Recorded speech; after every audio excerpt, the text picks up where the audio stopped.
The Broncos trying to get to the big dance for the first time since '76 when Eldon Miller coached. Strap yourselves in.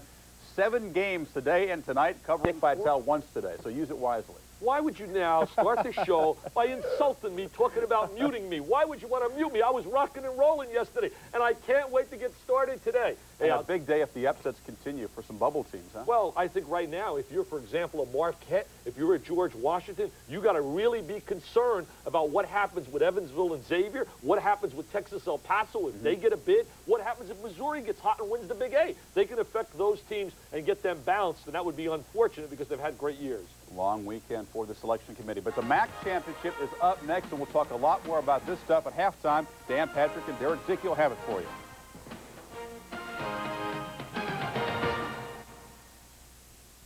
The #1 seed has made it to the Mid-American Tournament Finals. In convincing fashion, favored Ball State is in for the 4th time in the last 5 seasons. But for Western Michigan, this is trip #1. And don't think they're not sky high after bumping off defending tournament champion Miami and beleaguered head coach Joe B. Wright. To the victors today goes an even greater joy, an invitation to a very special dance.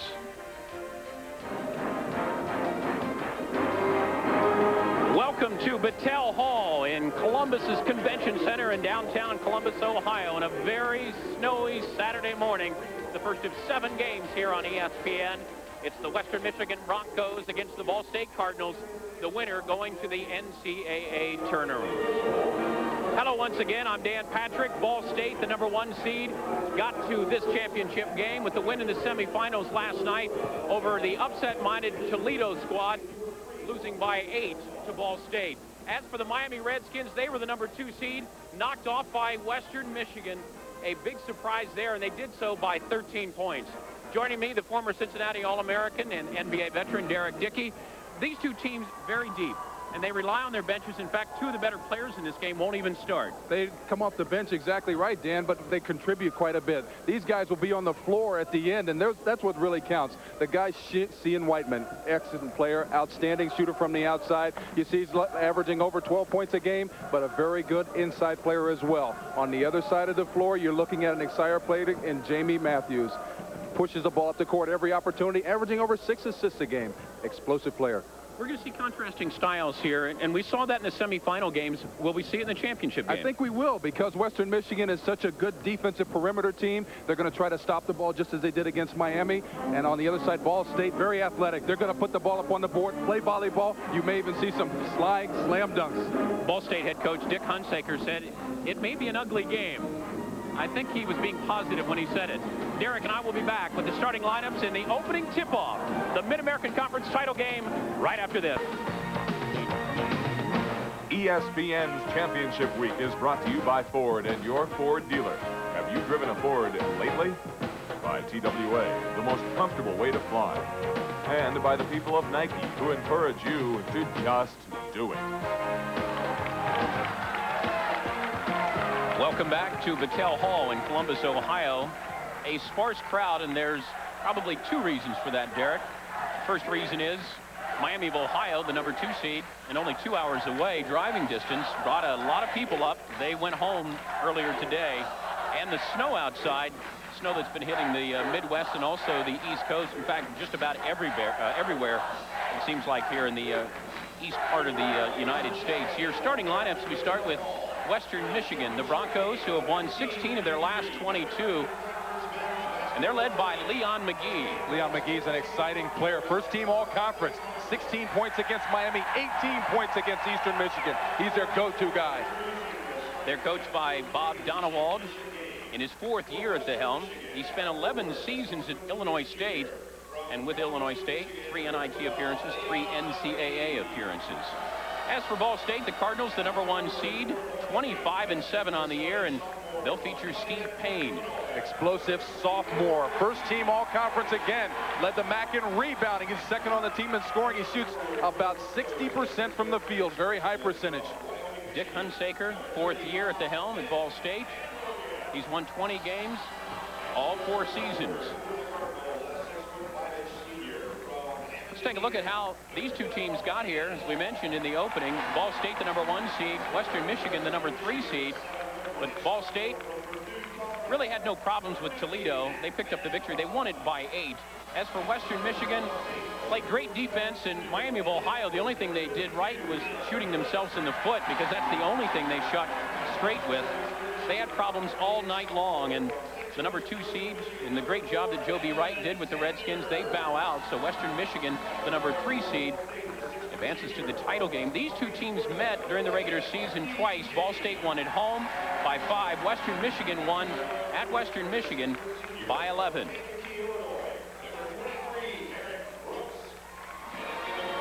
I'm going to look for this game to be up-tempo, Dan. I think both these teams are going to try to get the ball up the court quickly. Western Michigan likes a little bit more half-court in terms of controlling the style of play. Ball State wants to push it, so let's see who controls this game in the first couple of minutes. Ball State, located in Muncie, Indiana, about 3 hours away. As for Western Michigan, I think that some of their fans probably didn't think their team was going to advance to the championship game, but the weather's so bad, even though they know their team's in the championship game, they can't drive here. But there are some here. There are some Western Michigan faithful here, and they're going to make a lot of noise, as much as they can make in Battelle Hall. Ball State fans dominating this crowd.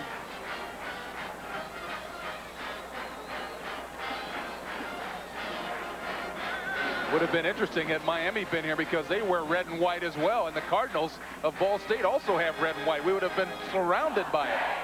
But last year, Miami beat Ball State in the final of this same tournament up in Detroit at Cobo Arena. Ball State 14-4 in the conference. As for Western Michigan, 12-7, but they were unbeaten at home, which is amazing when you consider they don't have a home court. We'll have more on that in a moment as we try to explain why they never had a game in the same spot 2 games in a row. Very interesting story. As big Matt Aberman controls the tip. Western Michigan in the gold. Aberman, 7'1", the tallest player ever recruited at Western Michigan. Derek Brooks with a miss. Matt Hardwick at the other end. Both of these teams will go to their benches early and often. Start the game just as we talked. A nice dish from Bill Gillis down on the block to Stevie Payne. Start the game off with a high-flying slam dunk. Bob Donewald was concerned about Ball State's athleticism, and I know it's an overused term, but he says that they're just too high-flying for us. They do too many things inside that we can't compete with. NBA 3. It's a good look like Evan Sanders. Naturally, he's a point guard who really doesn't look that much for his outside shot. But when he does, he can fill it up. Nice to know you can get half of your average on one shot. It's a shot you have to look for, especially if people are going to lay off of you.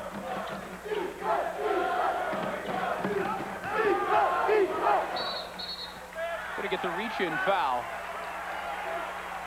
Ball State always looking for the extra pass, trying to get the ball inside the perimeter. They're going to try to get Aberman in foul trouble, Van Aberman in foul trouble as quickly as they can with their big strength and the powerful leapers they have underneath. They got Leon McGee with the foul, and one guy they can ill afford to have in foul trouble, the first team All-Mid-American Conference selection.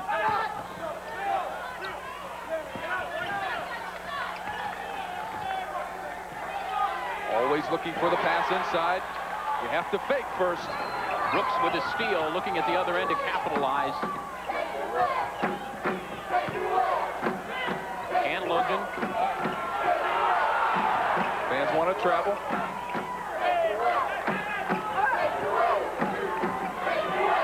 Western Michigan is not going to attack the basket unless they have the open shot. They'll look for the threes.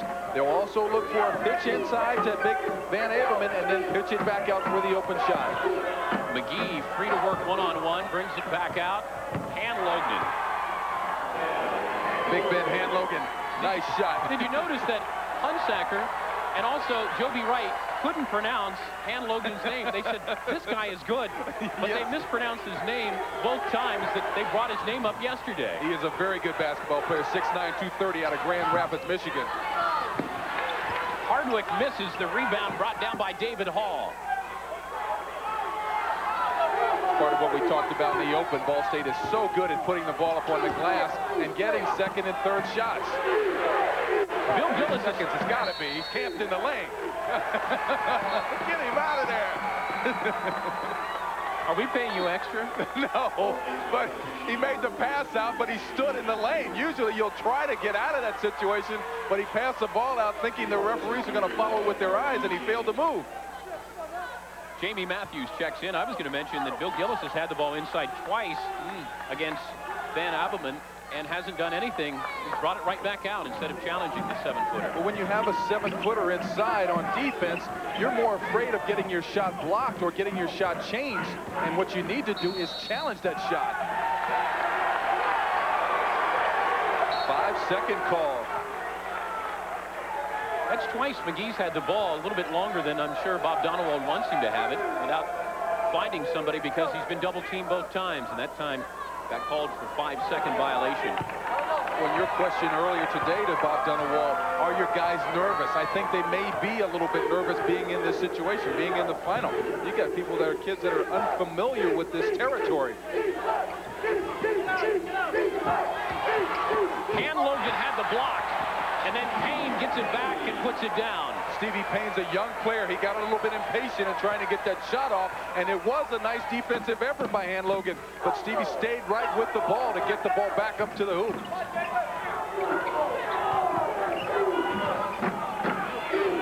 Sanders, second three of the, I guess I should say the morning, not the afternoon.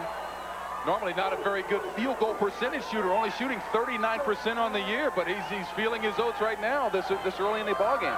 Evan Sanders averaging 6, has 6. He was a walk-on at Michigan State, then a walk-on here. He's found a home. Hardwick misses his second three-pointer of the afternoon. There I go again. I got to get used to this morning stuff.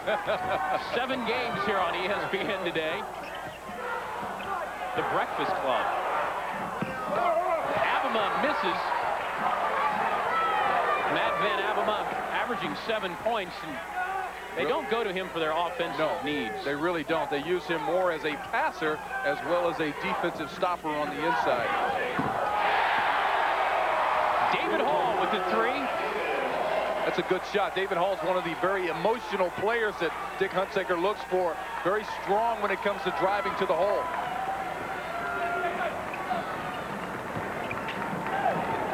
McGee still looking to get his first shot off, does, and it's a bad one. Bill Gillis with a rebound. Jamie Matthews brings it at the other end. Sanders with the strip. They got a 3-on-1 break. McGee. Once again, a controlled break by Western Michigan. Not necessarily looking to run the ball up and attack the glass with the first drive, but looking for your teammates always. Great job, good recognition.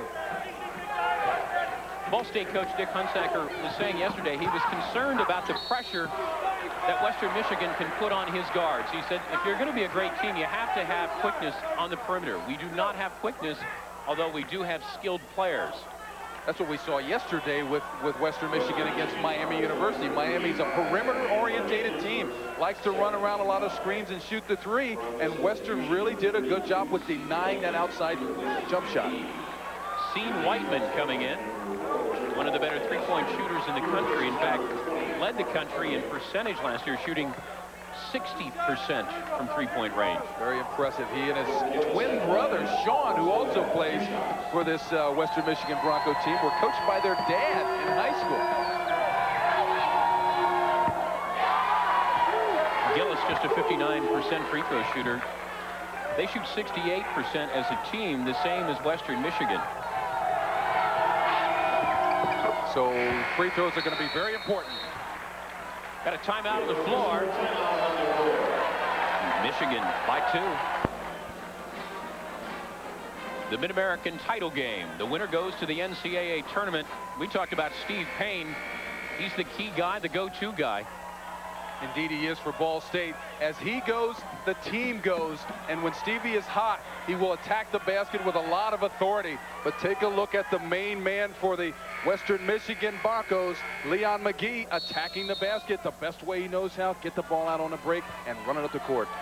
Broncos lead it by 2 as we approach the 14-minute mark.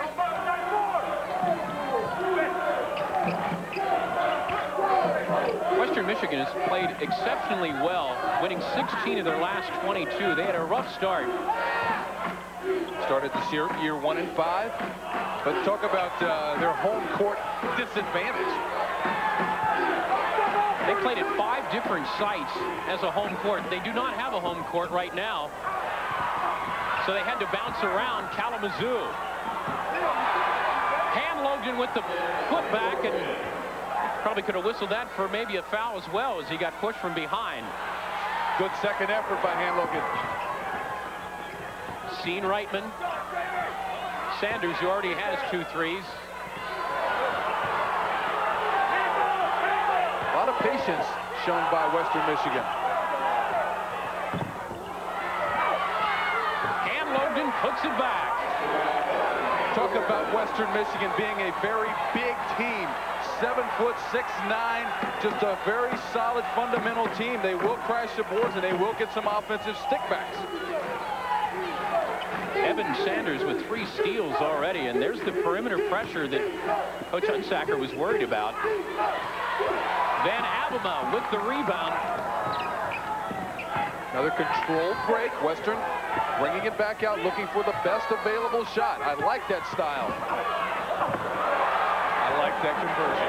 Derek Brooks, who had to play point guard last year. The off guard this year, nice to the hole. Some people might look at Western Michigan and say this is a surprise team, but as you said earlier, Dan, they're playing very good basketball right now. Playing together, working for the best available shot, getting the loose balls, and also going after the ball on the glass. Matthews inside. Sylvester can't get it to go. The follow-up, it'll stay Ball State basketball. Sean Jackson in. He will spell Evan Sanders. They usually split their playing time down the middle. Take a look at the action underneath as the shot's going to go up by Jamie Matthews. Just a good job at getting it up on the glass, but you're going to try to fight and get the ball, as many loose balls as you can in your possession, and that's just like in football when you have your special teams. You got to go on the floor and get that ball, get down and dirty. Sylvester with the miss. Gillis keeps it alive and draws a foul. Looks like it's on Ben Hanlogan. Well, we talked about the perimeter pressure that Dick Hunsaker was worried about. Bob Donewald was worried about second shots on the offensive glass because Ball State attacks the boards. They almost play volleyball at times because they have such great leapers underneath the boards, and they're going to put it up, and you will notice that. You'll see follows of second and third shots. You also see some offensive rebounds that get some slam dunks.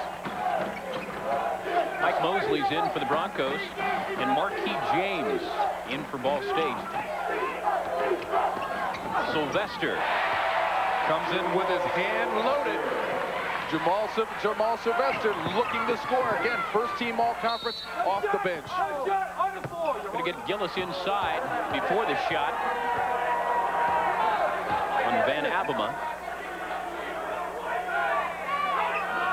You can see it in Sean Whiteman's eyes. He just is desperate to unload the 3.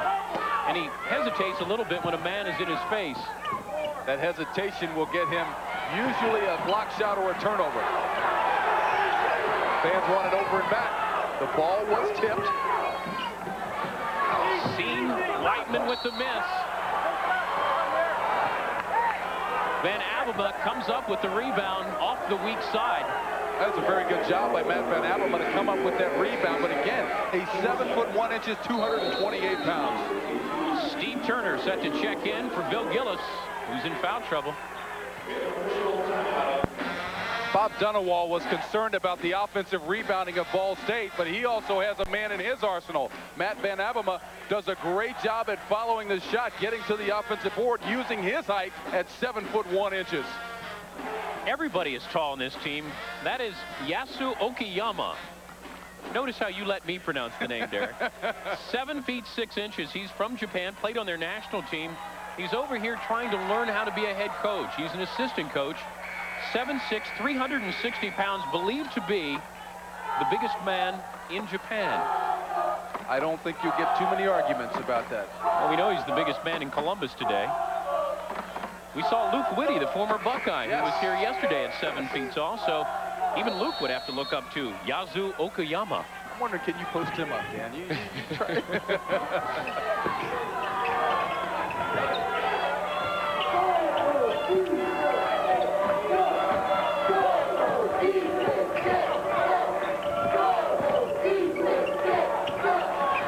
Van Abelma still not looking for that shot.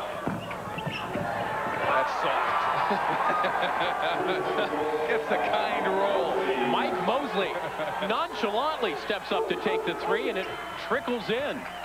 He shoots the ball very well. He's only shot 3 or 4 from long range, and he's shooting 75%, so why not put it up?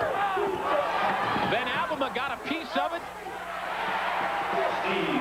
but Payne puts in the follow-up. Stevie Payne leads the conference in rebounding at 10 a game. Does a great job on both ends of the board. So I mentioned Steve Turner in for Bill Gillis. Turner number 42. There's Whiteman. He's missed both of his shots, and he gave a dejected look after that, like he couldn't believe that he missed a wide-open jumper. Didn't look like he had good balance on that release. Jamie Matthews. Jamie Matthews has been playing very good basketball. 5 points, 5 assists against Toledo, and 5.6 assists against Kent. Ball State being warned for touching the ball after it goes through the net. You don't see that warning very often. Every once in a while, you'll see some kids try to hold the ball so they can get back on defense, but the pace is not that, not that intense that you have to do that. Are you concerned with Western Michigan's shot selection? We've seen mostly jumpers. Well, that's their forte. That's their style. They want to look to try to get the ball on the perimeter right around free throw line and get the jump shot, hopefully be able to follow it, get Van Abelma on the boards again. Leon McGee misses at one end. Matthews at the other end. Got away with a travel, and the putback by Stevie Payne draws the foul on Matt Van Abelma. That's a nice move by Jamie Matthews, making the spin in the dish right in the paint. And you're right, I thought too he got away with the travel, but it was a great job. Look at this spin. That's a nice move. He loses his balance, was able to find Stevie Payne for the nice conversion. Good job. Another look at it. Look at the spin going away from the defense. No, there was not a travel, but that's a nice job in getting the ball to the hole. It's one of those that it looked like a travel. They usually call those. Jamie Matthews doesn't start for this team, and the only reason why, Dick Hunsaker said, I got to give him a rest, and if I started him, I'd never take him out. He's that kind of player. He said, so I don't start him. There I know he would get a couple of minutes of rest. But that's the kind of he's the kind of guy you'd rather have on the floor at the game's end. You want guys on the floor that are money players for the finish.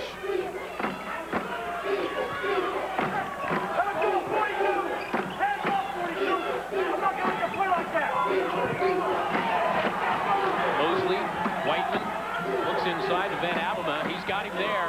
Turner goes up with a pump fake.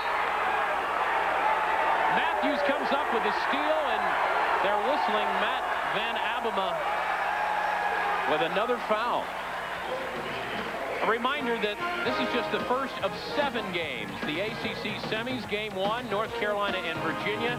Georgia Tech, fresh off the upset of Duke, they hook up with Clemson. Then it's Evansville. They got Parrish Casebeer back. They'll hook up with Xavier. Cincinnati against Memphis State. And then the WAC Championship, UTEP in New Mexico, Big Sky, Idaho, and Boise State. 7 games here on ESPN. Matthews for three. James keeps it alive. They're playing volleyball upon the glass. Sylvester.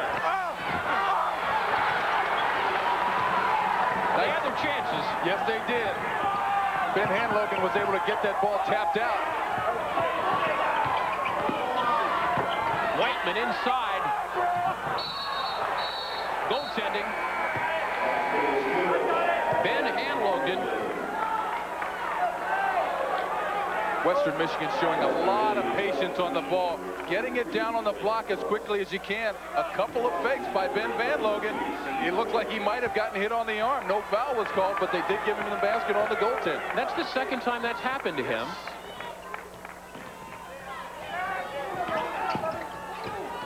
Sylvester double team, back out to Matthews. Loves the spin move. They're going to get Jackson on the reach-in. But Matthews did that last night in the semifinals. Yes. He'll look right and spin on you every time. That's a move that if as an experienced player, you'll watch him do this. Fake to the right, come back to the left and spin. An experienced player will try to play that spin and force him to his right side, make him go right so he doesn't come back. But that's a very good job. Let's see if he can continue to do that and try to get his teammates involved.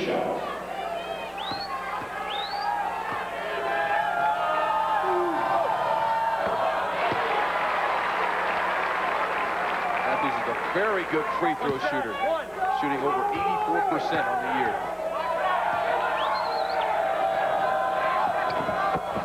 He's got a weird rotation. Yes. On his release, but it goes in. I shouldn't say weird, it's just different. It's different, yeah, it's different. But he's shooting 52% from three-point land. Let him shoot it. Let me be weird. Leon McGee yet to get off.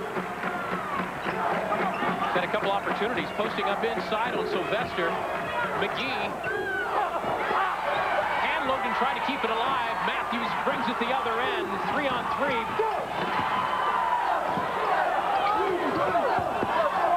Payne had it rejected. Jump ball. Should be a jump ball. Yes, good call. Oh, he called a foul. He was overruled on the foul. One official called jump. Bob Donewald can't believe it. I'm concerned about the player who went over the bench. He stepped in the chest of one of his assistant coaches over there. Derek Brooks went flying over the bench. That's Derek right. Watch as he steps right in his coach's in his lap. His coach took the charge.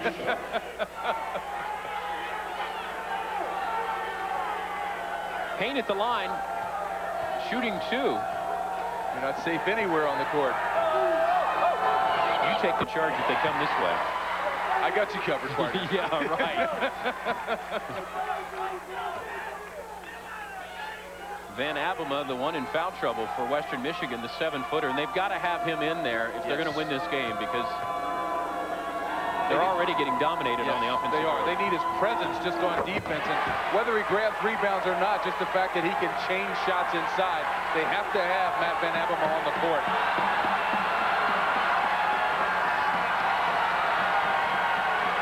Fans are starting to get excited. Ball State's coming back in this game. Mosley forced it inside. Matthews brings it to the other end. Ball State looking for the lead. That's a quick first step. Marquis James.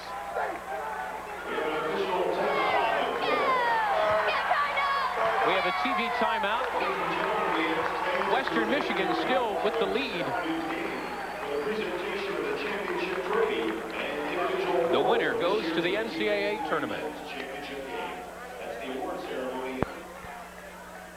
Welcome back to Columbus, Ohio. Dan Patrick along with Derek Dickey. Ball State winning the battle on the glass, but right now trailing on the scoreboard. You look at the all-time tourney records. Ball State at 21-8. Western Michigan, they've not exactly had a great tradition of basketball. In fact, in the last 24 years, 7 winning seasons, 1 season of a 500 record. Give credit to Bob Donewald, who's done a great job the past 2 seasons. Indeed he has after coming over from Illinois State. He's done a great job with recruiting. Steve Payne left all alone on the blocks, and Ball State has the lead. For the first time in this game.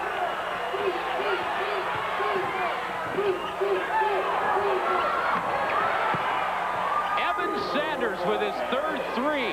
Excellent patience once again by Western Michigan, taking the ball to the hole, drawing the defense. Nice dish out to Evan Sanders for the finish. I can now say his first three of the afternoon, his second of the day, because he had two this morning. Yes. Jamie Matthews answers with a three of his own. Again, with that rotation that you're not crazy about, but he puts the ball in the basket.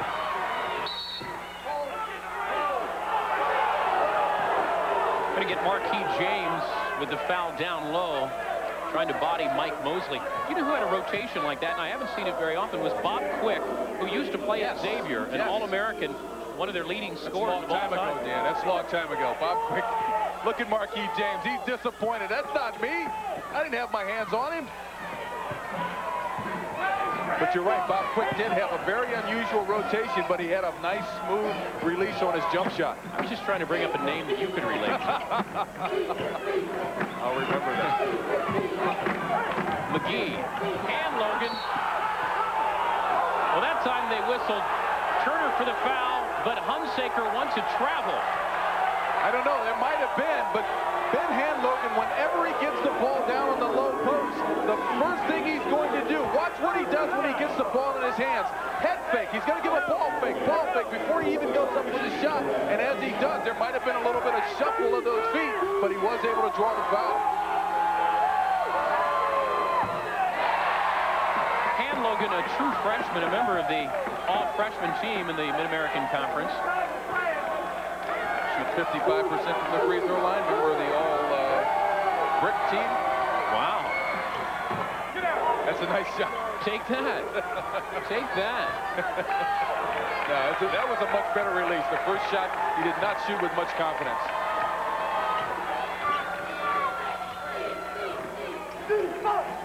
If Western Michigan can tighten up their perimeter defense, not let Ball State get the ball down on the block or get it up on the glass, they'll have a chance to run off a couple of spurts here. Payne again on the glass. Marquis James with a follow-up. James got it again. Sylvester. 4 shot attempts by Ball State. We talked about great athletes. They put the ball up on the glass and just go get it. Leon McGee has had a hard time getting off the schneid here. Yet to score, and he's averaging 13.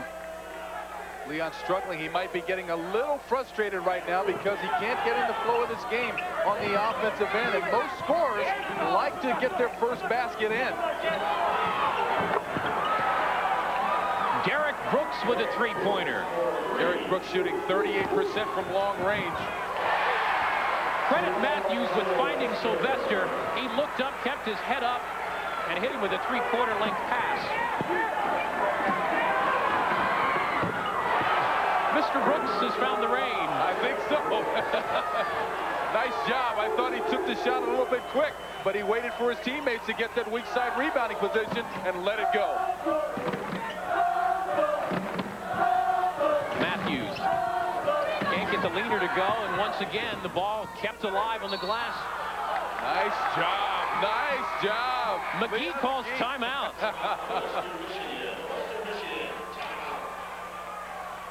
We're approaching the 5-minute mark. Western Michigan hanging on by 2. Western Michigan's Leon McGee has not been able to get off the mark on the offensive end, but this is a great defensive play that he makes. He's going to go out of bounds before he does. See, he's calling timeout to the referee, but I thought I would have tried to at least get the ball back in bounds, try to throw it off the player's ankles. You don't know if you're going to use up your timeouts before the half ends. We still have 5 minutes left here in the first half. The Battelle Hall in the Columbus Convention Center. This is where the Columbus Horizon of the CBA play. Buddy of mine, Cassie Russell is the head coach here.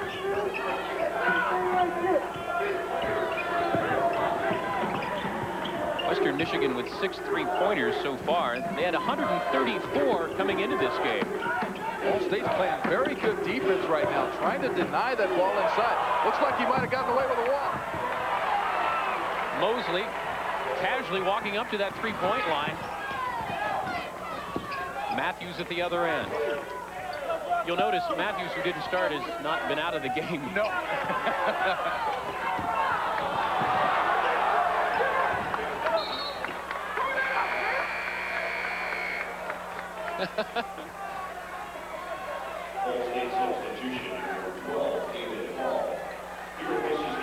That assistant coach may want to get up because it's a danger zone over there on Western Michigan's bench. It's not safe over there. Evan Sanders once again hustling.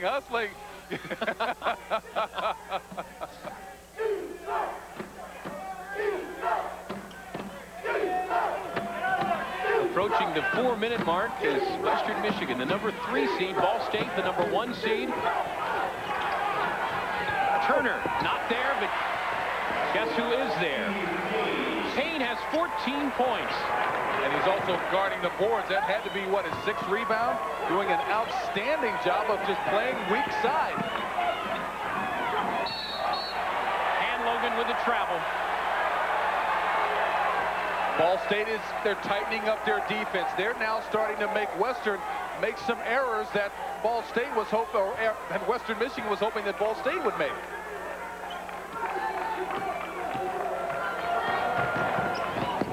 Matthews.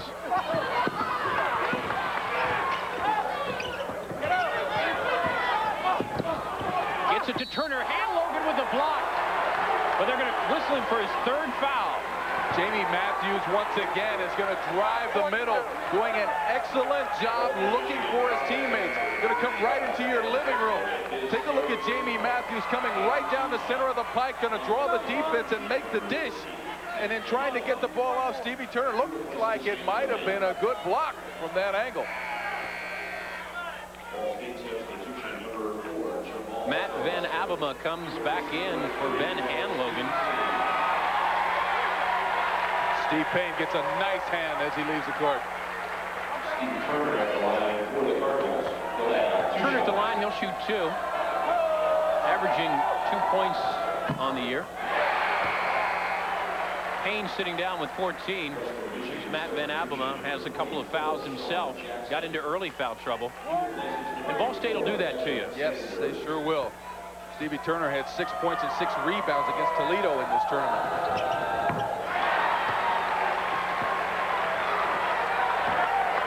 Ball State was an 8-point winner over Toledo, while Western Michigan stunned Miami, winning by 13 last night.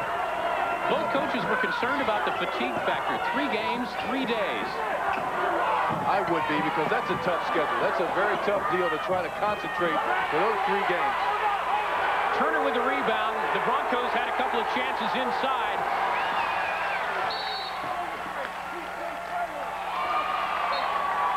Jamal Sylvester looks like he got caught with a block. A screen away from the action. And Dan, what's difficult about playing in a tournament such as this, Ball State and Western Michigan both played last night, and they have to come back and play this morning. It's very difficult because the guys after the game, usually you're so keyed up emotionally, you can't get to sleep. So if they go to bed at 1 or 2 o'clock in the morning, you're looking at an 11-hour turnaround to try to get back and play another highly competitive event. Inside 3 minutes, Ball State with a 2-point lead. Matthews with a steal. Sylvester at the other end. Another assist for Jamie Matthews, but a great job by Jamal Sylvester to be able to get out on that break. Van Abema had it inside, wants it back. Whiteman took the jumper. And was hacked in the act. They're going to get David Hall with the foul. A reminder that the tournament selection specials, I say, because we have the men's and the women's, 12:30 for the women's, and then the men at 6:30. Show that we're extremely proud of. Well, Dick Vitale's extremely proud of it. We got Dick in the studio all day. Feel sorry for Chris Fowler and John Saunders. They have to babysit all day, all night. But when you speak of college hoops, you start with Dickie V. Dick's in his element. He's having fun today.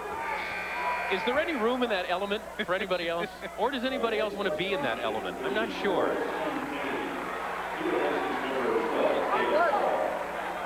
This is still a very close game, and Bob Dunawall said it. This could be an ugly game, but it is not ugly because I enjoy the defensive aspect that these teams are playing. Stevie Payne comes back into the game. He didn't sit too long. Whiteman hits both free throws, and Ball State with a 2-point lead. Steve Payne's going to be a good player in this MAC conference for years to come. He's only a sophomore, knows his range and his limitations, doesn't really look outside, has taken no three-pointers on the year.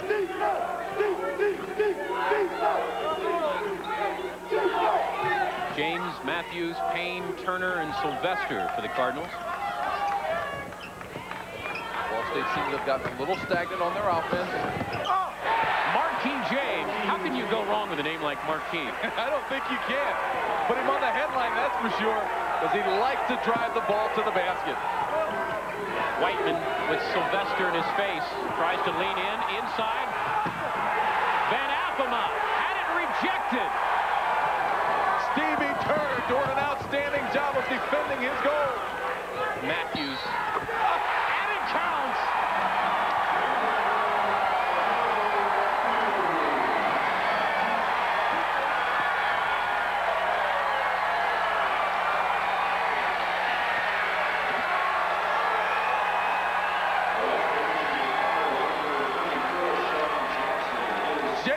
Matthews making a nice pass up the court, trying to find Marquis James, who doesn't have anything. What he does is pitches it back outside, and take a look at the outside shot by Jamie Matthews with the contact. Come on, fellas, give it up. Matthews, it looked like he just stepped off a high school bus going to a tournament to play in this game. But he's a senior, and he is a key ingredient for this team. He's a player I'd love to play with because he plays with his head up. He'll take the shot if it's there, but he's always looking for his teammates. He's got 11, and Ball State threatening to open this one wide open. Leading it by 8.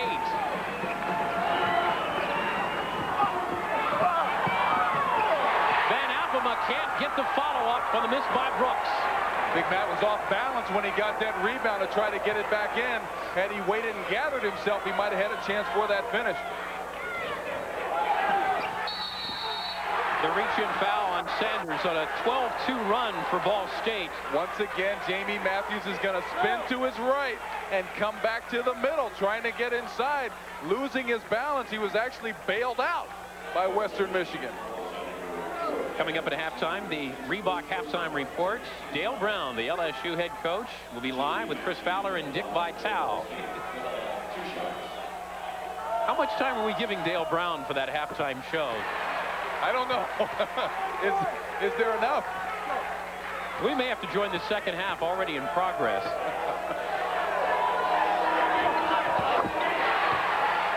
Dale Brown's LSU team, I think, has a very good chance to get to the tournament. Gert Hammock. Yes. His center. Sylvester with the push on Sean Whiteman. Sean Whiteman is still trying to get himself available so that he can get off that classic jump shot that he's noted for. Hasn't been able to get free enough from the defense to be able to face up. Great scorer and also a pretty good art student. In fact, he's the one who came up with the media guides, the programs for the men's and women's team. In fact, all of the sports at Western Michigan, he designed the covers. That's outstanding. He's an honor student as well.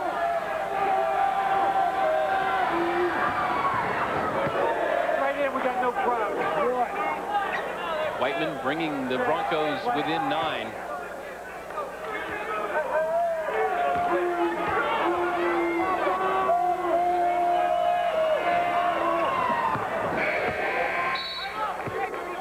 Mike Mosley set to check in for Whiteman. 55 seconds to go here in the first half. Very snowy day in Columbus, Ohio, but the Ball State fans, they were already here. They expected to be in the title game. As for Western Michigan, the Broncos brought a few fans. And those that wanted to come probably can't now or couldn't because of the weather. Some people expected Miami University to be here, and you know, a lot of people heard about Joby Wright and his accident. He actually tore the patella tendon in his right knee. Same thing he did to his left knee during that ended his playing career as a basketball player. Joby Wright, the Miami Redskins had a great year, 20 wins, but they were stunned. Are they a team that may be on the bubble for the NCAA tournament? Well, the coaches admitted that the winner would go, but they thought you'd have a hard time getting a second team out of the MAC to go.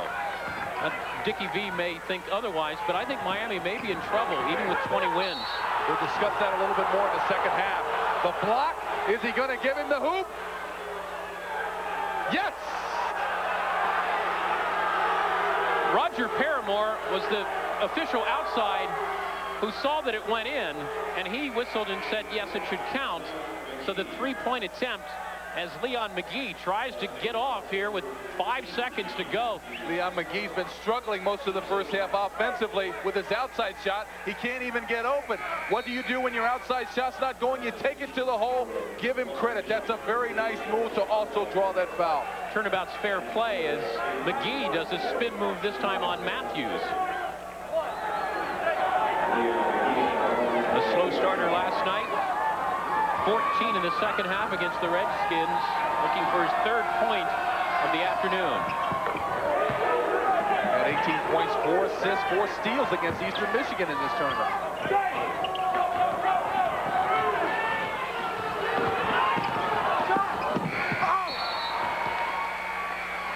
Western Michigan down by 5 after leading a good portion of the first half. Chris Fowler, Dick Vitale, Dale Brown. Next. Wow. Dan pumped up for halftime. The Cardinals have a 5-point lead. Good. The start of a big day. 14 hours, 7 games. We'll tell you at the Reebok half. Dick Vitale, you could hear him there imitating Dan. He's up next. But reminder that the ACC semifinals follow our game here.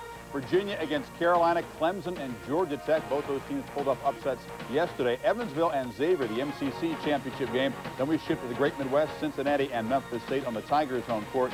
UTEP and New Mexico. Interesting matchup in the WAC championship game and the top 2 seeds in the Big Sky Conference. We are talking about bids, and since Dan and Derek talked about it, let's settle the MAC issue right away. How many teams? Oh, they get 1. There's no way Ball State, for example, can get in, even though they won 25 games. And I spoke at their banquet. I love their people, but you can't get in when you beat Simon Fraser. You beat Lindenwood? I mean, what is Lindenwood? I never heard of it. And then they beat Chicago State, and it goes on and on. I mean, it's incredible in terms of their pre-conference schedule. We'll come back to haunt them if they don't win this game. Let's talk about all these computer rankings. We get this RPI about 4 or 5 times a day. What does it all boil down to? We've taken a look at the bids, and it really comes down to about 5, 6 teams for about 2 bids, right? What about my meter here? What about it? Did we work on this meter? We worked on this meter. What it really comes down to, if you take all the conferences, you take 30 automatics, and then you go right down the line, for example, the ACC, and you figure how many from them, it comes down to 1 opening. They can sit and meet all they want, guys. 1 opening. Will it be, for example,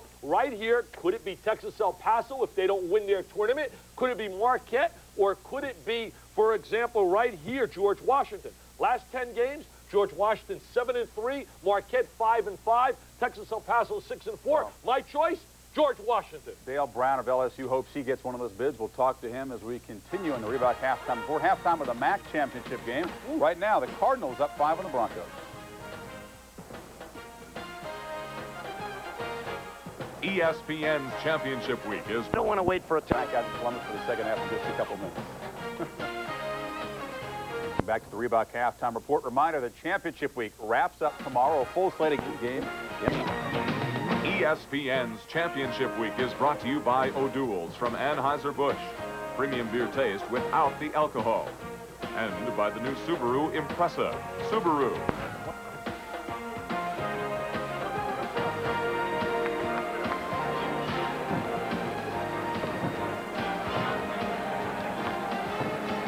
Welcome back to Columbus, Ohio, the Mid-American title game. Ball State, the #1 seed, leading it by 5 as we went to halftime. Ready for the second half. Hello once again, I'm Dan Patrick. Joining me, Derek Dickey. We talked about Jamie Matthews. He wasn't going to start. but we knew he would be a finisher and he would be a key ingredient. He's been exactly that today. He's played very good basketball. He's done it on the offensive end and also on the defensive end. Going to take a look at how quick his hands are with his steal. What he does after he gets the ball, he's not complacent. He's always looking to advance it, get it up the court to a teammate who can also put it in the basket. Just an outstanding individual effort, going to the basket once again, looking for his teammate, trying to get that advantage. And this time we're going to take a look at what he does when he gets his feet set for the jumper. Ugly rotation, as you call it, Dan, but he can get the ball in the hole. He's got 13 points and 4 assists, probably shooting a little more than Dick Hunsaker would like him to, taking 8 shots. But as long as you have Steve Payne inside, an appropriate name if you're Western Michigan, he's been exactly that, a Payne. 14 points, 8 rebounds, and Ball State a winner right now, leading it by 5. They're also doing it on the board. They have a 10-rebound advantage over Western Michigan right now. They're just going after the ball, especially on the offensive glass. Western's going to have to put body on him to keep him away from that board. They go right back to Payne. He goes right back to doing what he's been doing all afternoon. Such a good athlete and a good leaper. He takes one power dribble into the middle and right up over the defender. One thing to keep an eye on will be the foul trouble for the big men, Van Abema and also Hanlogan. Hanlogan with the putback off the miss by Derek Brooks. That's a good call. We do have to take a look at him. Nice job that time by Ben Hanlogan to be able to stay after that basketball, but he wasn't blocked out by Ball State.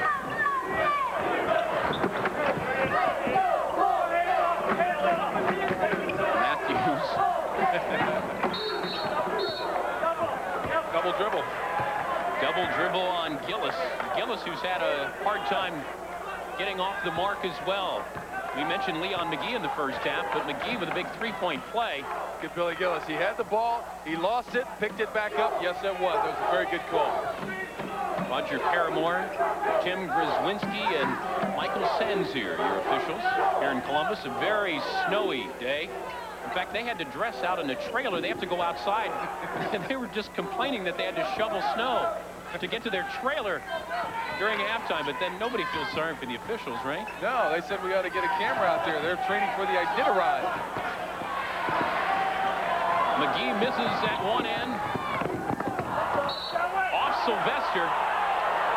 Payne with the pass inside. Jamal Sylvester can't handle it for Dick Hunsaker's Cardinals. Bill Gillis gets a rebound and makes a nice pass. He makes it over the wrong shoulder. Getting the ball, Steve Payne should have held the ball up, brought it back out for a reset.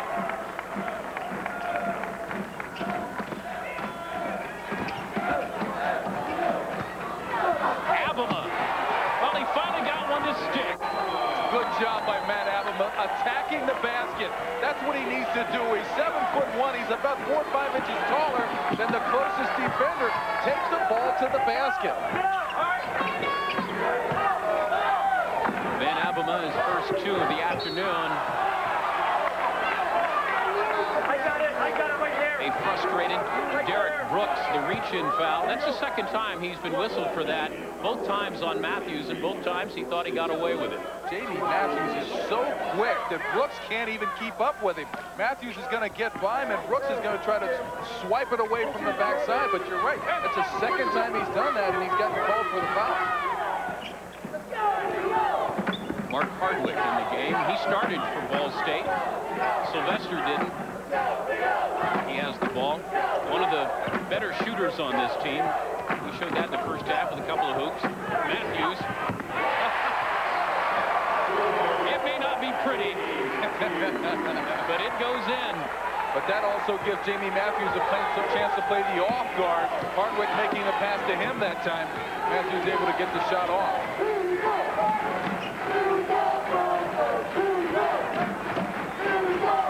Almost looks like a screwball when they released it. Fernando Valenzuela. Van Abema. He will learn to take that shot up because he's got the height advantage. Even if he shoots just a little half hook, a jump hook, he should be able to get that shot off. Matt Van Abema, 7'1" sophomore. Look at the defense being played by Bill Gillis. Billy's not going to let him turn inside. Once he goes to the baseline, he even gets help from Jamal Sylvester.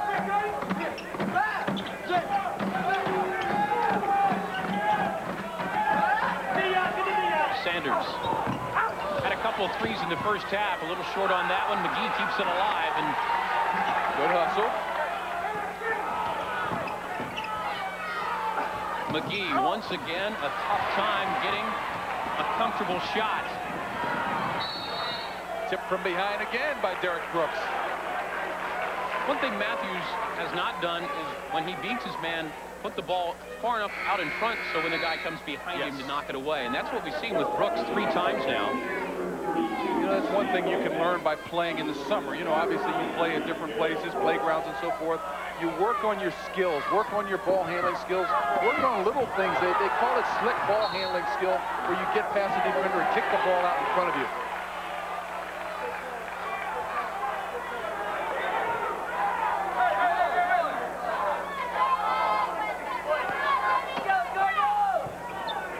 Matthews, the lead in.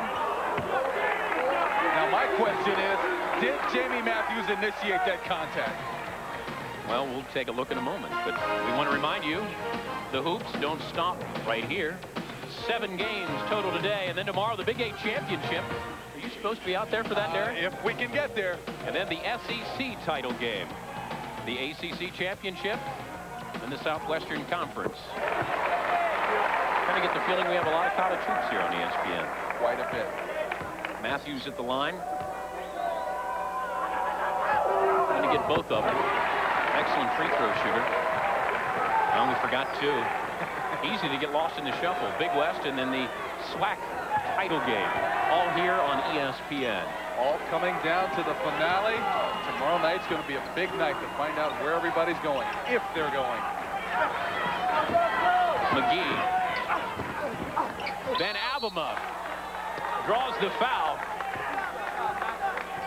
There were 2 reasons why the Mid-American Conference decided to put their game on Saturday morning, obviously to get the television time on ESPN. Also, they thought it might give the selection committee a little bit more time to assess maybe a second team out of here. So Miami may need that because they've got 20 wins, but coaches were saying today they doubt if the selection committee will take 2 teams out of this conference. Well, there are so many teams around the country that have played well, had respectable seasons, 17, 18, 19, 20 wins, and a lot of it has to do with not only the RPI ratings and power ratings, but also your schedule, your strength of schedule, your opponent's schedule, a lot of things that you really don't have that much control over. So the selection committee, when they close their doors, a lot of people are going to be happy with the results. A lot of people are not going to be happy. Matthews again. It is Jamie Matthews Day here in Columbus. Jamie Matthews shoots 52% from long range on the year. He's now starting to really see a big hoop up there in front of him. Jamie Matthews looking at an MVP afternoon.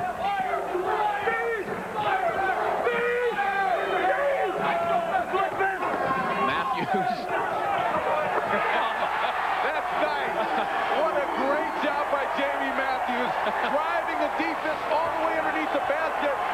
Spinning out once again for the fadeaway. He nods as if to say, yep, showed another team.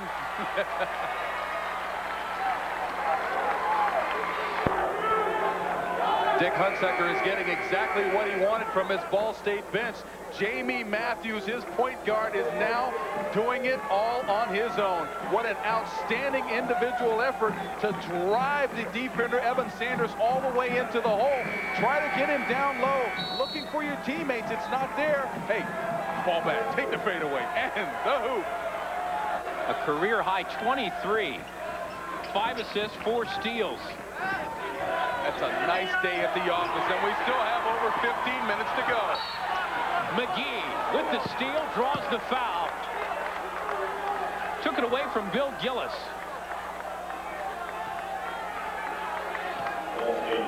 Gillis had, take a look at this. The ball is going to be actually lost by Matt Van Abema, but failing to give up on it. Leon McGee just stays right with it, and once he gets the ball in his hands under the basket, he's going to try to score. Stillman frustrated on the afternoon, needs to get himself more involved with getting open to receive the basketball. He's been in double figures in 22 of 28 games. He's got 4. Marquis James comes in, and Mark Hardwick sits down. He averaging almost 14 points a game. And, you know, you said that he did come on in the second half last night against Miami. He's got to come on now in order to give Western Michigan a chance to get in this basketball game. They trail by 10. Make it 9 as we set to approach the 15-minute mark here in Columbus, Ohio. The Mid-American title game. Dan Patrick along with Derek Dickey. The winner goes to the NCAA tournament. This was something that Ball State coach Dick Hunsaker said, hey, I understand that. I'm not going to fight City Hall and say somebody else should go. Even if we wouldn't win, I wouldn't say that. He said, I want the rest of the country to understand we have a good conference here. We have good talent here. This conference is very, very good conference. Most of the teams here play a nice non-conference schedule. Look at the shot block from the backside. I didn't think there was enough contact to warrant a foul. Nothing on the body, nothing on the arm. Yeah, but this is Jamie Matthews' game, so She got to give it to him. Bob Dunawall doesn't think so.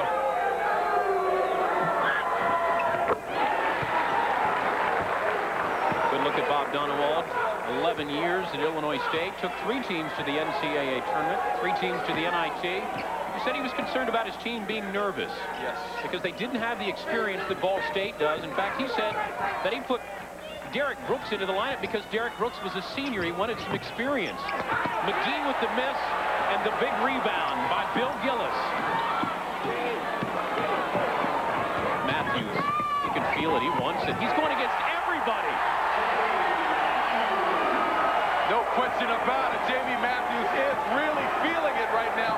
Wants the ball in his hands every time he's looking to score when the defense is off of him. Sean Whiteman forces one and gets one to drop.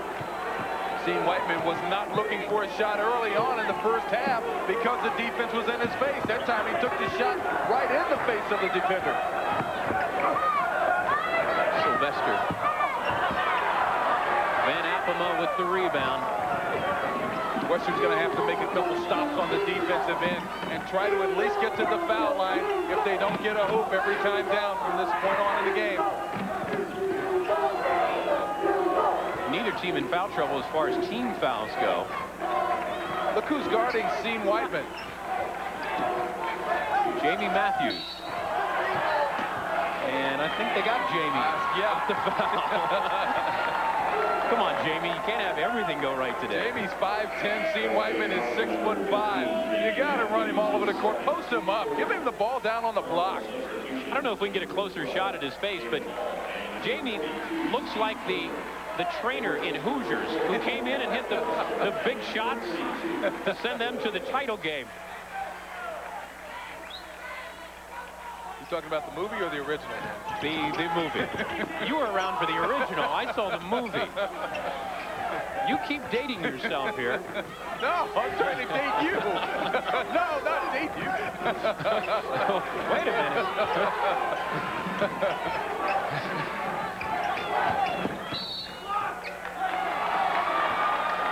McGee trying to make something happen. He still seems to be frustrated, Dan. He's trying to create something all on his own without the help of a screen from his teammates. Leon McGee is just going to try to go one-on-one to the right side. Nothing's there. He does a good job at drawing that foul, but he still needs to get his teammates involved, run around some picks, and try to get himself open and become more available. And Logan sits down. Mike Mosley back in. And Logan with 3 fouls. The one player on this Western Michigan team with enough skill and size to stay with Ball State on the boards. Whiteman. He's got to take that shot. But he dribbled right into the double team. He's got a distinct height advantage over Matthews. Yes. McGee.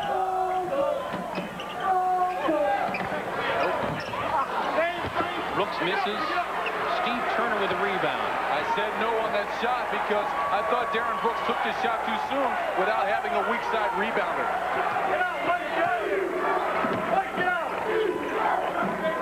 These two teams met during the regular season, with Ball State winning at home by 5, Western Michigan winning at home by 11. That was a great shot attempt by Marquis James driving to the hole. Couldn't get the finger roll to fall down, but his defender just left him. Brooks.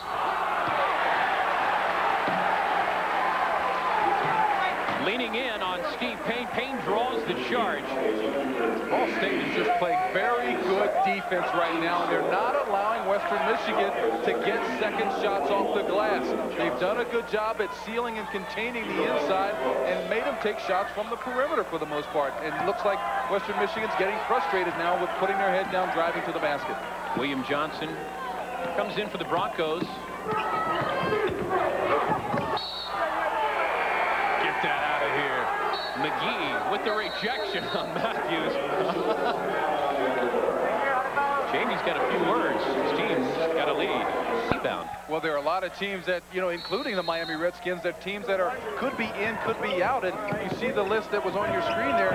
There are teams that have outstanding records. And University of New Orleans, I think they're a team that may get in. Temple may get in, but some of the other teams, they are what we call bubble teams that may not get in.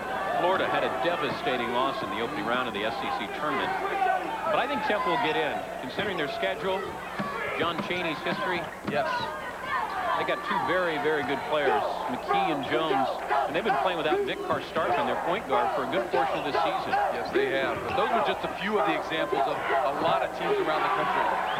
Leon McGee, once again, taking a jumper that's forced, but this one gets the drop. Leon made a move that time instead of driving straight to the hole, and also got within the foul line. McGee guarding Matthews and making sure he doesn't get too much movement out there. A lot of times it's very difficult for a natural scorer when you have to guard your opponent who's also a scorer. It takes a lot out of you to concentrate like that.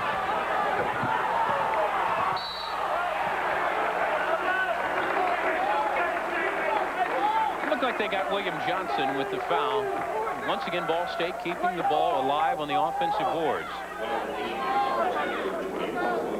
Take a look at Jamie Matthews being face guarded by Leon McGee. Leon trying not to let him catch the basketball. Once he catches the ball, he gets down in that good defensive stance, trying to deny that inside pass. Alley-oop, Matthews inside to Payne, and Payne goes down In Payne. Bounces right back up. McGee at the other end, and they're going to get Matthews with a block. Let's check the facial expression here. Dick Hunsaker just took off his coat.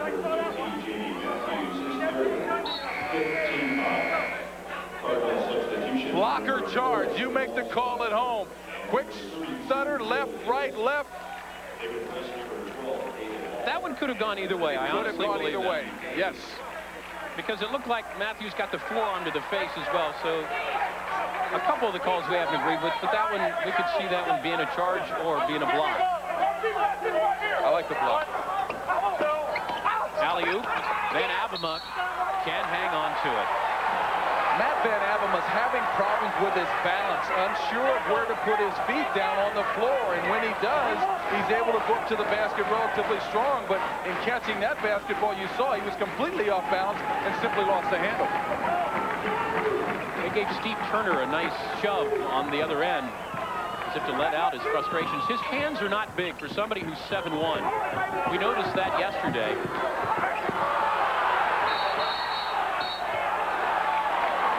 You're talking about Matt Van Abema going up for a dunk shot, missing the entire basket because the ball just squirted out of his hands, and it's certain, you know, other players had no problem picking it up. Bob Dunewald, his 4th year at the helm at Illinois State. Or I should say before that, at Illinois State for 11 years, 4th year here at Western Michigan, 17-11 this season. Wow. Explosive move by Marquis James. Marquis James out of West Palm Beach, Florida. Only 6 foot tall, but tremendous leaping ability.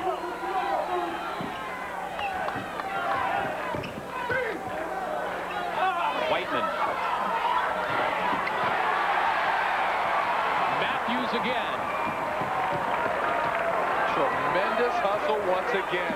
Extremely quick hands and feet to get open and get those loose balls. Sylvester. Roger Paramore signals the charge. Sylvester put out the forearm.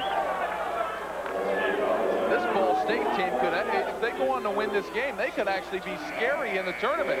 Take a look as he's guarding, trying to get William Johnson away from the basket, but once the ball is free, he just hustles and goes to get it. Yeah, but he comes up to Van Abema's knees, so that's an unfair advantage, I think. You're trying to say Matt didn't see him? No.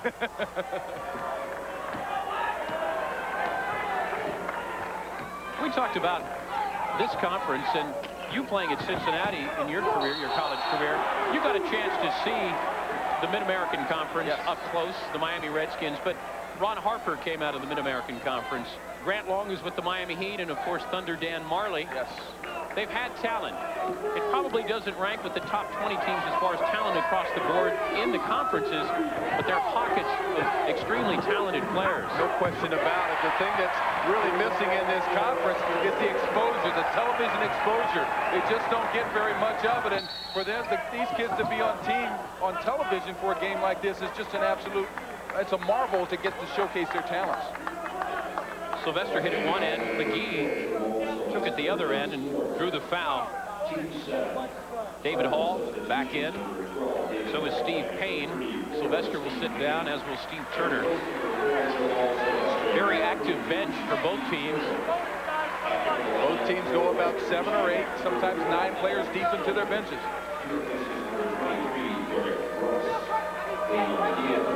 McGee, first team All-MAC, a transfer from Michigan Tech.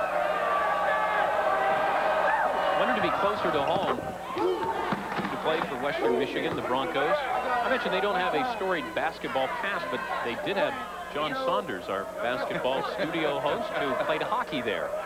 John was a pretty good hockey player from what I've been told. Well, he gets better as the years get going. Is that with him telling the story? Yeah, you know, John is, he was the next Gretzky, he keeps telling us now. But a big Bronco fan, thrilled that they went into the title game. Right now, down by 11. We're inside 9 minutes to play. There is still time for Western Michigan to get back into this basketball game. They have to do it on the defensive end, and also when they get the ball in their possession, they have to look to score.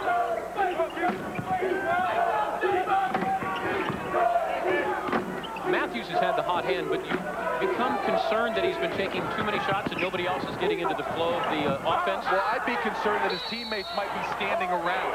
They're not expecting the basketball. Known as a point guard, Jamie Matthews usually distributes the ball. Now as he looks for a shot, you make a very good point in that everybody is, you know, his teammates are really not in sync with it. And Logan at the other end.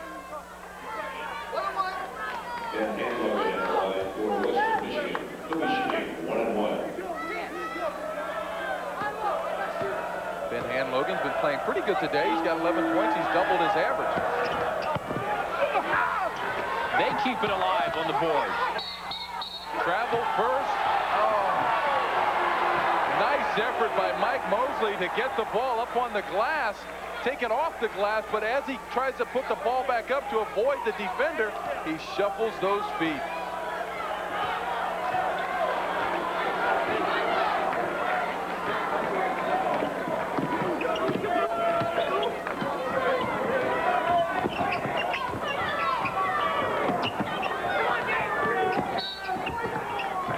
Oh, look who reaches out and grabs the ball. Derek, put it down. Trying to protect you, partner. Ball hog. Think this game's been very hard fought? He's got bandages. Looks like X marks the spot on both knees. I've seen the hats, the X hats, but I didn't know that we were doing those with Band-Aids now. Is Spike Lee getting a percentage of that? I don't think so. Marquis James has got his own marquee.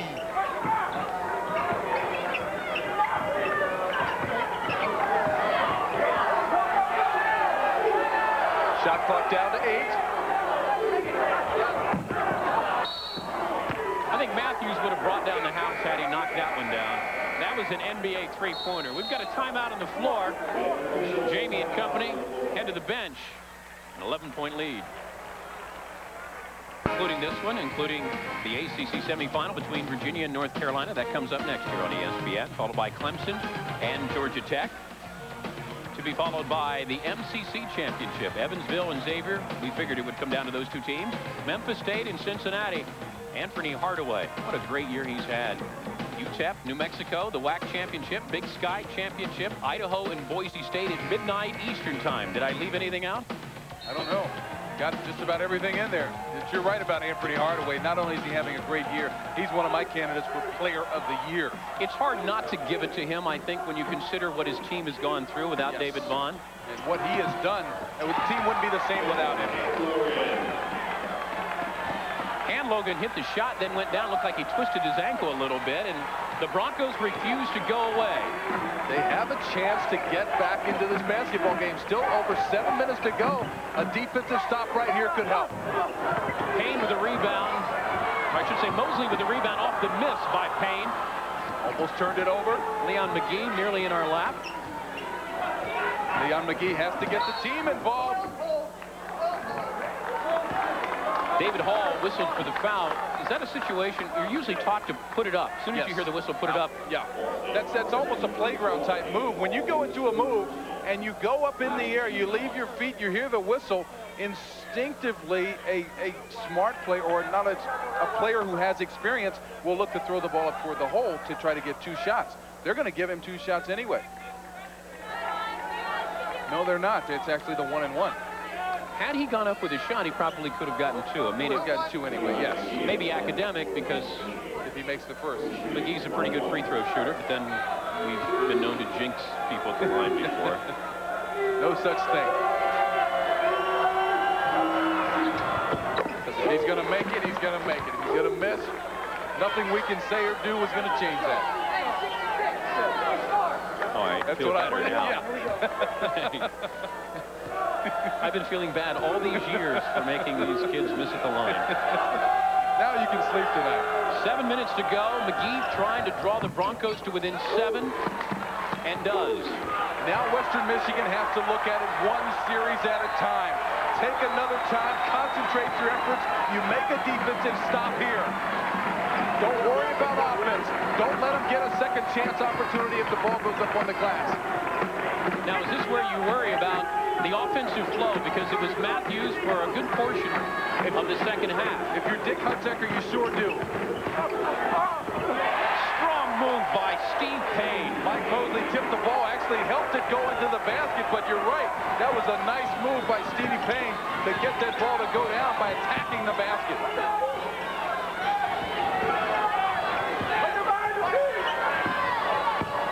Johnson misses.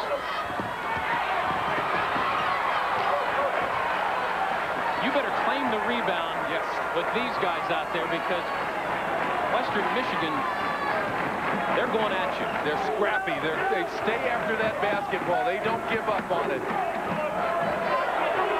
Gillis inside on Logan and can't get it to go. They could have called that a double dribble, because coming down with that rebound, Evan Sanders actually put the ball to the floor.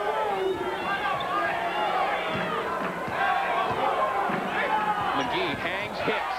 That's an experienced play by Leon McGee. He's just a junior, but he hangs in the air. He doesn't try to beat you while standing still. With quickness. As soon as he grabs it, he dribbles. Right. And he just backed in, using his height advantage and getting the jumper over Marquis James. Shows why he's first team All-MAC.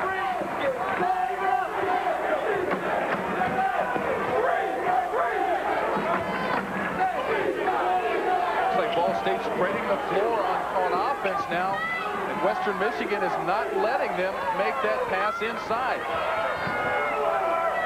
Matthews has been quiet on the offensive end. The leaner can't get it to go. Another defensive stop by Western. Gillis went over Mosley's back. Mosley hanging on, and the crowd starting to come to their feet, figuring the Broncos are getting a little bit too close for comfort. McGee. Big shot by Leon McGee. Had 16 last night, 14 in the second half, and here he comes again. And a timeout for Ball State. Dick Hunsaker wants to talk it over. Jamie Matthews, does he have any miracles left? The land of Hoosiers, and you know, basketball is king, and you got IU and Purdue and Notre Dame in the state. You know, they thinking we're in terms of championships, and we're not talking MAC championships, you're talking national championships. What Ball State you think of? At Ball State, let's think of MAC championships, and let's just get into postseason play. Well, they've got a good chance, and who can forget what happened in 1990 when they took the eventual champion UNLV down to the wire before losing by 2. People tend to underestimate the MAC teams if they hook up with them in the tournament. Do not. And if it's Ball State, if it's Western Michigan, from what we've seen today, the same can be said this year. These teams are very, very capable of beating anyone, especially a team like Ball State, because they are such good athletes. But Western Michigan has shown all year that playing on 5 different home courts this year, they can play basketball with anybody, anywhere. Mosley comes up with his steal, and they're going to get a jump ball. The arrow will go to the Broncos. Another great defensive stop by the Broncos, coming up and going to aggressively that loose ball. We look at this again just to show you that even when Miami of Ohio last year getting in against North Carolina, they made it very close. They do not get blown out. Western Michigan on an 8-2 run. Down by 5 inside 4 minutes. Western needs a score. McGee has been their man. They're going to get a traveling call. Evan Sanders. It was a good idea by Sanders trying to drive the baseline and draw the defense looking for the dish. But before he stopped, he drove that back foot. Coming out of a timeout, I'm surprised they didn't have McGee set up for a play there, because he's had 12 of his 17 points here in the second half. McGee actually brought the ball up the court, which exerts energy in itself. Roger Paramore with the officials' timeout. There has to be a reset. There's only 21 seconds on the shot clock, and it certainly didn't take them 23 seconds to come up court. Nothing gets missed. You know that? Nothing. I have children here.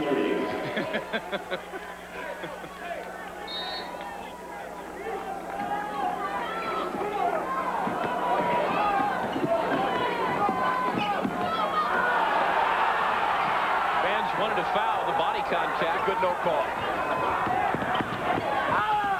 Well, take your pick. Who rejected that one? About half the Western Michigan team. Sanders. And a big miss. Jump it up again. It'll be Ball State's basketball. Sanders has had 2 chances the last 2 times. Called for traveling and had one going off the back of the iron. He is really working hard out here, trying to help these Broncos get into this basketball game. Running up and down the court, he had an opportunity to get that ball to go down, just missed the shot. It's great hustle, though, by Western Michigan. They vote on the MVP with 4 minutes to go. Safe to say, no matter what the outcome is, the man with the ball, Jamie Matthews, will be your MVP. I think he has a great shot at it. Last year, Miami won it, but the MVP went to Bill Gillis because they took the voting at the 4-minute mark. Gillis had a slam dunk, putting Ball State up by 1, and then they eventually lost the game. Sylvester going to the hole, draws the foul, he'll go to the line. I remember Bill Gillis last year had an outstanding game, not only offensively, but he did a great job in controlling the boards and rebounding against Miami. A reminder, number 1 North Carolina hooking up with Virginia. Notice Jamie Matthews has not been involved with the offense the last couple of times down for Ball State. Give credit to good defense by Leon McGee. They'll work the shot clock. 30 seconds to go on that as we approach the 2-minute mark. Reset, remind our audience that Ball State was the #1 seed in this tournament. Western Michigan was the #3 seed. We're in no hurry to leave. I don't think either team's going to get out because of all the snow. Matthews, right on cue. Jamie Matthews with 29. Once again, another outstanding individual effort by Jamie Matthews to get inside the paint. McGee. Gillis with a big rebound. Mosley takes it away. Timeout was called.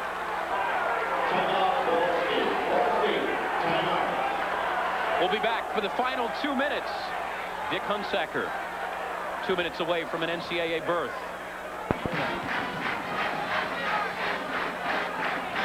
All right, Chris, 1:51 to go. The winner goes to the NCAA tournament. A reminder that Chris and Dick Vitale in the studio all afternoon, and then John Saunders also assuming the duties. They try to tag team Dick Vitale. Matthews had gone 12 minutes without a field goal before hitting that one, and it was a big one to give his team a 7-point lead. You wouldn't know that he leads the conference in assists with 29 points on the afternoon, but he has 5 assists on the day so far.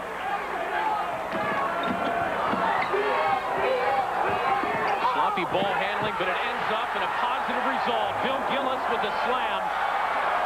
Looked like Ball State could never find the handle of the basketball, but when they did, they got it to the right hands. McGee can't get it to go. Sylvester the rebound, and the fouling begins. That shot was indicative of the way the game has gone for Western Michigan. They've had 3 or 4 opportunities before this last missed shot, and as this one comes out, you see them try to crash the board and pick up a foul that's going to send Ball State to the line.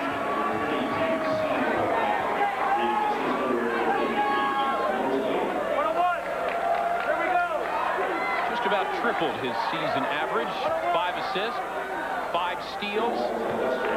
MVP, Jamie Matthews. I'm giving it to him. I think I would too. I mean, it's just an outstanding individual effort. Stepping up his leadership and doing what was necessary for Dick Hunsaker's team to be successful. Ball State looking to go back to the NCAA tournament after a couple of NIT appearances. They're 24-9 coming into, or I should say 24-9 last year, 25-7 this year. And he said it was going to be difficult to tell his kids, even with a record like he had, if they lost, that they couldn't go to the NCAAs. He said, but I accept it, I understand it. He doesn't like it. He said, but it's the ratings index. He said, the power index, he said, that's running college basketball now. He said, I don't know if it's fair or not, but he said it's made public so everybody sees that we're not a top 50 team when it comes to power rankings. The #1 team in the country in Virginia hooking up right after this game. McGee. We've got a minute to go. Western Michigan trailing by 9. Western Michigan still trying to stay in this basketball game with over a minute to go. You know, you're really not sure if there's enough time, but with the 3-point shot, sure there's a chance, but they're going to have to come out and foul Ball State right away, let less than 5 seconds tick off this clock. The problem is that the man who will be handling the ball, Jamie Matthews, shoots 83% from the line. That is a problem.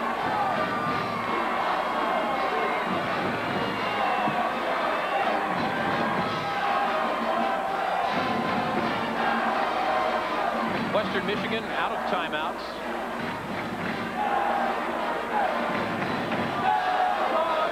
Once again, if you're tuning in to see North Carolina and Virginia, first of all, why didn't you tune in to see this game? North Carolina, Virginia coming up as soon as this one ends. We've got a minute 3 to go, followed by Clemson and Georgia Tech.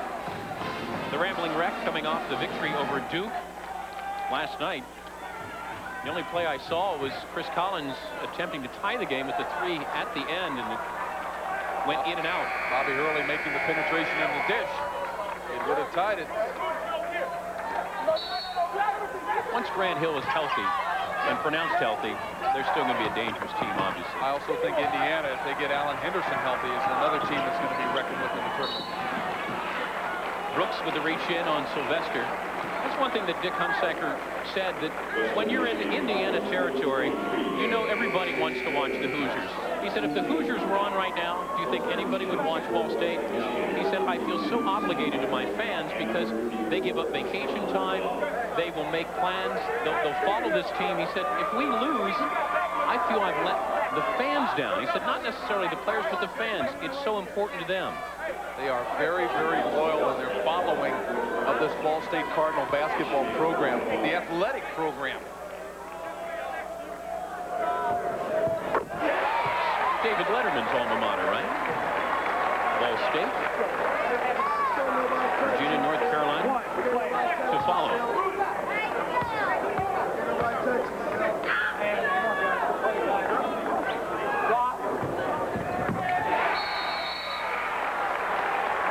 The Whiteman twins are in the game. Sean and Sean. Spelled almost alike. Well, Sean spells it S-E-A-N, which you would think would be Sean, and Sean is S-H-A-W-N. That's Leon. That's L-E-O-N. That's done.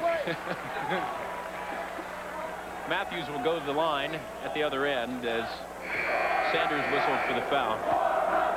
We got to talk about it. You dunked the basketball. You said you did that in front of Kevin McNeil, right? Kevin O'Neill, Marquette's head Kevin coach. O'Neill, yeah. Well, he said he gets tired of basketball announcers telling everybody that they know the game. He said, show me what you can do. So I said, make it worth my 36-year-old knees worthwhile. And so I had to show him that I could do it. I have to see that one day. Western Michigan Broncos had an outstanding year. I really do think that Bob Dunewald has a lot to look forward with this basketball team. It's a young team. McGee's back. Logan's back. Wilson's back, yes. They lose Derek Brooks. Yes, Johnson and Jackson are both back, so they have a lot to look forward to with this basketball team. Virginia, North Carolina coming up as soon as this one is over, as you're looking at the MVP of this one, Jamie Matthews. I wouldn't be surprised if they set him down just to give him a standing ovation. They're keeping him in the game. He hasn't sat down. No, since he came in. Yeah.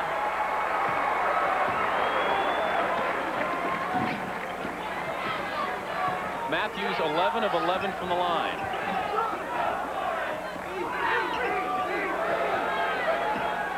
Johnson can't get the three. David Braz with the rebound.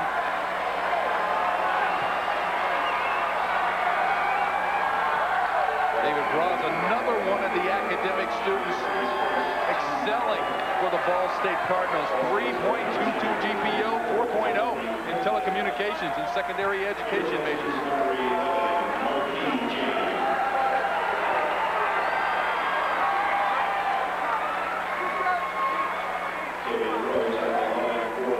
Virginia, North Carolina coming up. ACC semifinal game. That's game 1 of the ACC semifinals. We will bring you game 2 as well. In fact, if there's a game on and we're not bringing it to you, I'm surprised. We're bringing just about every major game to you. 7 games in all here on Saturday. Steve Payne sits down. A lot of MCC opponents are going to be very fearful of Stevie Payne for the next 2 years. They finally gave him a rest. Sit down, Jamie. You earned it. Jamie Matthews. Pretty good day at the office. Well, he was certainly all business. Not a bad afternoon. 5 steals to go along with that.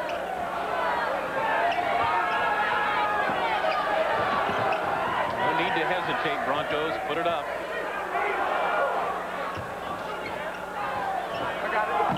Whiteman misses.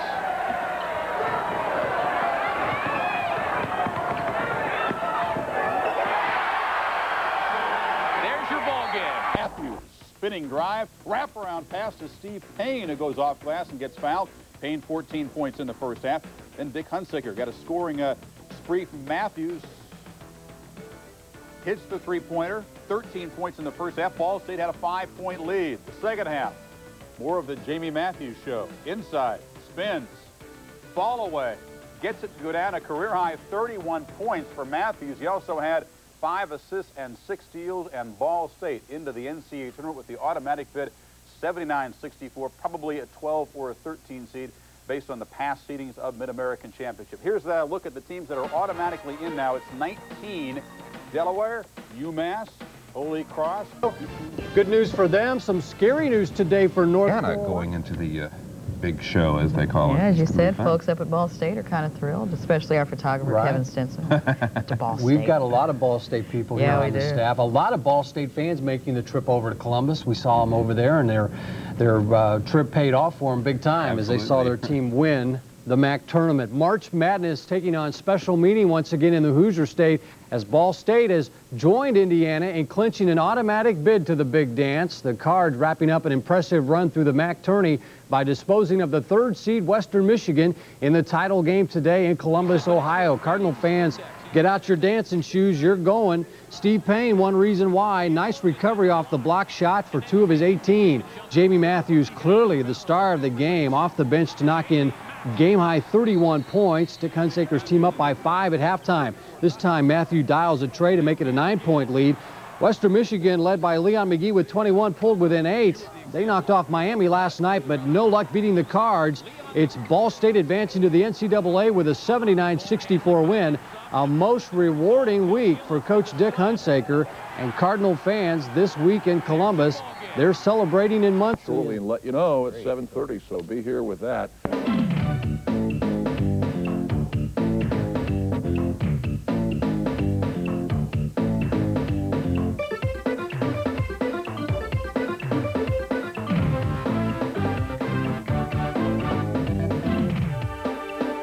NCAA basketball right here on Wish TV. Don't just sit there, jump. Coming up next on CBS Sports, the NCAA Basketball Championship Selection Show.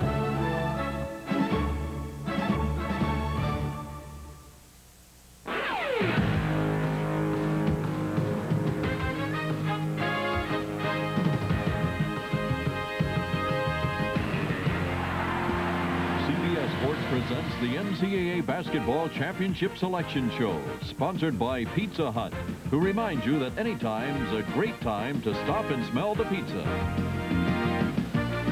Hi, everybody. March Madness is in the air. I'm Jim Nance, along with Bill Raftery, Billy Packer. You ready, guys, to get it started? We'll waste no time. Let's get out to Kansas City. James Brown with the announcement. JB, take it away. All right, Jimmy, thank you very much, and we will waste no time cutting right to the chase for the 64-team field for this year's tournament. And let's start with the #1 seeds in the 4 regions. All right, in the East, no surprise there, North Carolina, the top seed. The last time they were #1, they went all the way to the championship game and won it in '82. In the Midwest, it's Indiana, masterful job by Bobby Knight and company. Rick Pitino's Kentucky Wildcats, the #1 seed in the Southeast, and Michigan, playing arguably the toughest schedule in the country. They are #1 in the West. Okay, let's take a look in the East first. These are Thursday, Saturday games in Winston-Salem. #1 ranked North Carolina, as we mentioned, they will be taking on the 16th seed there, East Carolina. The Pirates, first team since Montana State in '86 to come into the tournament with a losing record. The 8th seed, Rhode Island. Congratulations to Al Skinner, first appearance since '88. They will take on Purdue and their sensational sophomore, Glenn Robinson. Brian Mahoney's sensational job at St. John's, 5th seed. He's the Big East Coach of the Year. St. John's will meet Texas Tech. James Dickey, the head coach there, second-year coach, magnificent job. Arkansas will hold down the 4th seed in the East, and the Razorbacks of Nolan Richardson will take on Holy Cross. George Blaney in his 21st season at his alma mater.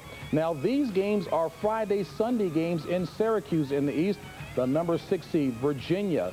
Jeff Jones, I tell you, they started off 11-0, finished 8-9, but they're in the big dance. They will be taking on Manhattan, the Jaspers' first appearance since 1958, the same year the head coach Fran Fraschillo was born. Happy birthday.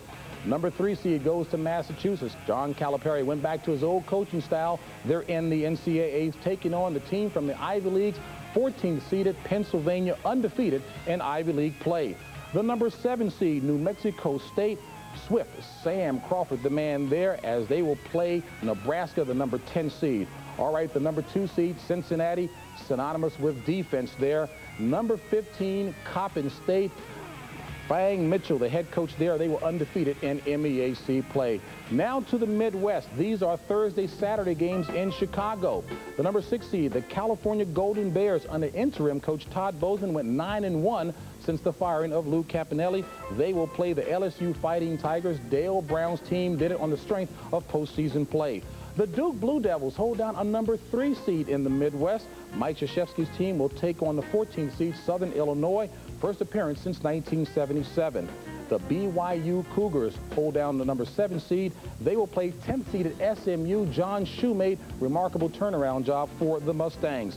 Number 2 seed, the Kansas Jayhawks, stumbled a bit in postseason play, but Roy Williams' team is in, and the Kansas Jayhawks will play Ball State, the Cardinals' 3rd appearance in the last 5 years. And Friday, Sunday location in Indianapolis, of course, the number 1 ranked Indiana Hoosiers, Bob Knight's team, maybe without Alan Henderson, will take on the 16th seed Wright State. Just their 6th season in Division I play. They won the Division II championship back in '83. Number 8 seed, New Orleans, the Privateers, have a senior by the name of Irvin Johnson. Don't call him Magic, but he can play. The number 9 seed, Xavier of Ohio, out of the MCC, 7th appearance in the last 8 years for Pete Gillen. The number 5 seed is Oklahoma State, coached by the master, Eddie Sutton. They are in the tournament. Will take on Marquette. Kevin O'Neill, super job there, first appearance since 1983. Denny Crum, the old hand, back in the tournament again, 17 appearances and 2 national championships. And the Cardinals will take on Delaware Fighting Blue Hens, 2nd consecutive appearance for the Delaware Blue Hens. All right, now that's half the field, 32 teams.